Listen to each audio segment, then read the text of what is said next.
எல்லோருக்கும் வணக்கம். இறைவனை வழிபாடு செய்வது அப்படிங்கிறது எல்லா நாள்லையுமே நம்ம செய்யலாம். எந்த நேரத்தில் வேணாலும் செய்யலாம்.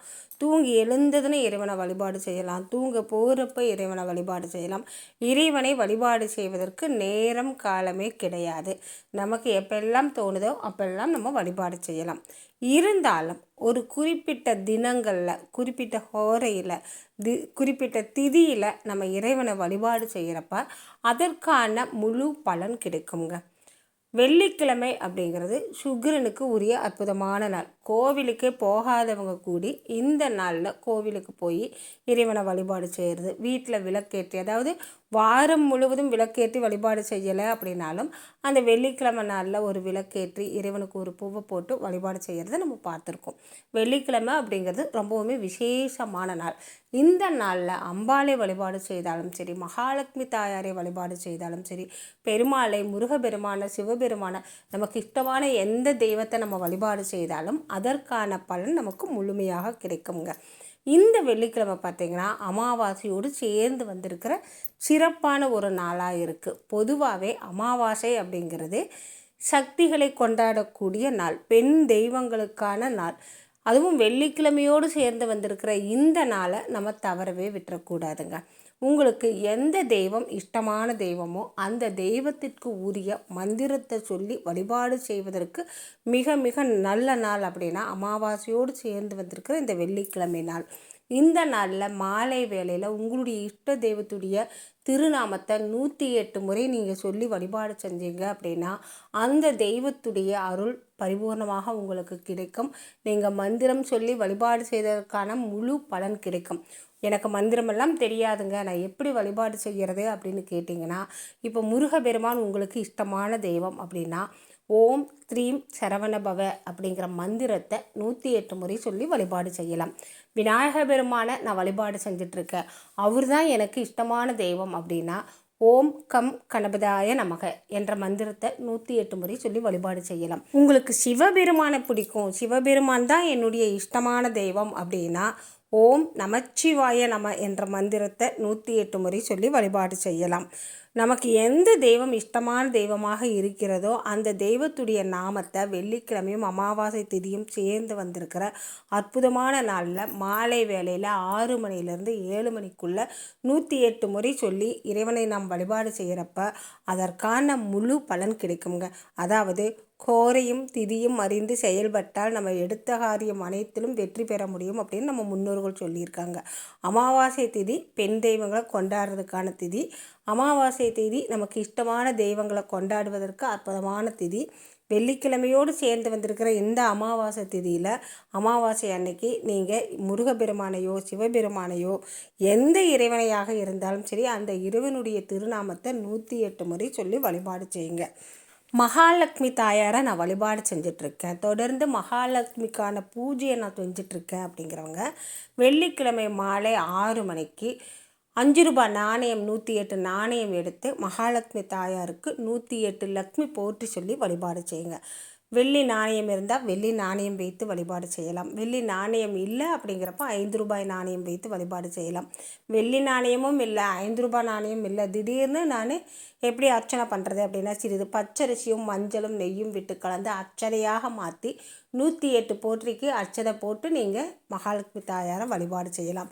அம்பிகையை நான் வழிபாடு செஞ்சிட்ருக்கேன், ஆதி பராசக்தியை நான் வழிபாடு செஞ்சிட்ருக்கேன் அப்படிங்கிறப்ப குங்குமத்தை 108 முறை போட்டு 108 போட்டி சொல்லி இந்த மாலை வேளையில் வழிபாடு செய்யலாம். சிவபெருமான வழிபாடு செய்கிறீங்க அப்படின்னா 108 வில்வங்கள் எடுத்து வைத்து வழிபாடு செய்யலாம்.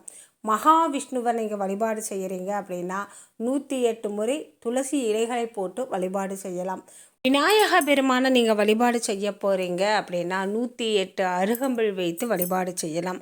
விநாயக பெருமானுக்கு எனக்கு அருகம்பில் கிடைக்கல, என்ன பண்ணுறது அப்படின்னா மல்லிகை மலர் வைத்து வழிபாடு செய்யலாம். எந்த மலர் உங்ககிட்ட இருக்கோ அந்த மலரை வைத்து வழிபாடு செய்யலாம். இன்னமும் சிறப்பான பலன் உங்களுக்கு கிடைக்கணும் அப்படின்னா 108 எருக்கன் பூ கொண்டு விநாயக பெருமானை வழிபாடு செய்தால் எப்பேற்பட்ட காரிய தடை இருந்தாலும் அந்த தடை நீங்கி போகுங்க. நீங்கள் மனசில் என்ன காரியம் நினச்சிட்டு இருக்கீங்களோ அந்த காரியம் நிச்சயமாக நடக்கும். உங்களுக்கு எந்த தெய்வம் இஷ்டமான தெய்வமாக இருக்கிறதோ அந்த தெய்வத்திற்கு உரிய மலர்களையும் அந்த தெய்வத்திற்கு உரிய மந்திரங்களையும் சொல்லி நீங்கள் வழிபாடு செய்கிறீங்க.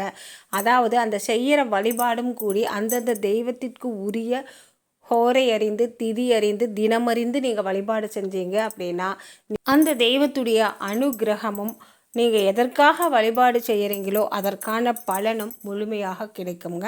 நம்ம இறைவனை வழிபாடு செய்கிறது அப்படிங்கிறது எந்த நாளில் எப்படி செய்யணும், எந்த முறையில் செய்யணும் அப்படிங்கிற ஒரு கணக்கு வச்சு செய்கிறப்ப நிச்சயமாக அதற்கான முழு பலனை நாம் பெறலாம். வாராகி அன்னைக்கு உரிய ஓம் த்ரீம் வாராகியை நமக என்ற மந்திரத்தை 108 முறை சொல்லி 108 முறையும் துளசி இலை அல்லது மல்லிகை மொட்டு அல்லது செவ்வரளி மலர் கொண்டு அர்ச்சனை செய்து வழிபாடு செஞ்சீங்க அப்படின்னா நீங்கள் கேட்டது நினச்சது நிச்சயமாக நடக்குங்க. உங்களுக்கு எந்த தெய்வம், அதாவது இப்போ சொல்லிட்டு வந்ததில் உங்களுடைய தெய்வம் எந்த தெய்வம் இஷ்ட தெய்வமாக இருக்கிறதோ அந்த தெய்வத்திற்கு உரிய மலரையும் மந்திரத்தையும் சொல்லி வழிபாடு செய்யுங்க. நல்ல பலன் கூடிய விரைவில் நமக்கு கிடைக்குங்க. இறைவனுடைய திருநாமத்தை 108 முறை சொல்லி வழிபாடு செய்கிறப்ப நம்மளுடைய எண்ணமானது அங்கே இங்கேயும் எதையோ யோசிக்கும், எதையோ நினைக்கும், எங்கெங்கேயோ தாவி தாவி போகுங்க. மந்திரம் அப்படிங்கிறது சொல்கிறதே நம்ம மனசை கட்டுப்படுத்துறதுக்கு தான். தொடர்ந்து நம்ம மந்திரம் சொல்லி சொல்லி இறைவனை வழிபாடு செய்கிறப்ப, அதாவது இறைவனுடைய திருநாமத்தை தொடர்ந்து உச்சரிக்கிறப்ப அதற்கான பலன் நமக்கு நல்லதாகவே கிடைக்கும். அதாவது ஒரு வார்த்தையை நம்ம தொடர்ந்து உச்சரிச்சுக்கிட்டே இருக்கிறப்ப அந்த வார்த்தையோட அந்த ஒளியோடைய அதிர்வலை நம் உடல் முழுவதும் பரவும். அதனுடைய பலன் நமக்கு முழுமையாக கிடைக்குங்க. மந்திரம் சொல்கிறப்ப மனசு தாவி போகுது, மனசு ஒரு நிலையில் இருக்கலை அப்படின்னா தொடர்ந்து சொல்லிக்கிட்டே வாங்க. மந்திரம் சொல்ல சொல்ல மனம் வலுப்பெறும், எண்ணம் திடம் பெறும், நம்ம எடுத்த காரியத்தில் வெற்றி பெற முடியுங்க. அதாவது ஒரு இறைவனுடைய திருநாமத்தை நம்ம திரும்ப திரும்ப சொல்லிக்கிட்டே இருக்கிறப்ப நம்மளுடைய எண்ணம் மனம் எல்லாமே தூய்மையாக இருக்கும். இறைவன் நமக்குள்ளே வந்துட்டாரு அப்படின்னாவே நம்ம நினைக்கிறது எல்லாமே நல்லதாக தான் நினைப்போம். நம்ம நல்லதாக நினைக்கிறப்ப நம்மளை சுற்றி எல்லாமே நல்லதாகவே தான் நடக்கும். மந்திரம் சொல்லி இறைவனை வழிபாடு செய்கிறதுக்கு மிக உகந்த நாள் அப்படின்னா அமாவாசை திதியும் வெள்ளிக்கிழமையும் சேர்ந்து வந்திருக்கிற இந்த அற்புதமான நாள். இந்த நாளில் ஆரம்பித்து தினம்தோறும் உங்களால் எத்தனை முறை சொல்ல முடியுமோ அத்தனை முறை சொல்லி இறைவனை வழிபாடு செஞ்சுட்டு வாங்க. அதற்கான பலன் உங்களுக்கு உடனே முழுமையாக கிடைக்குங்க. நான் சித்தர் வழிபாட்டில் இருக்கேன், எனக்குன்னு ஒரு குரு இருக்கார் அப்படின்னாலும் அந்த குருவுடைய திருநாமத்தை சொல்லி அந்த குருவுடைய நாமத்தை தொடர்ந்து சொல்லி வழிபாடு செய்கிறதுக்கு மிக உகந்த நாள் அப்படின்னா வெள்ளிக்கிழமையும் அமாவாசையும் சேர்ந்து வந்திருக்கிற இந்த அற்புதமான நாள். இந்த நாளில் என்னால் சொல்ல முடியாது, இந்த பூஜையை செய்ய முடியாது அப்படின்னா இதற்கு வரும் அடுத்த நாளில் சொல்லலாம்ங்க. சனிக்கிழமையும் சொல்லலாம்,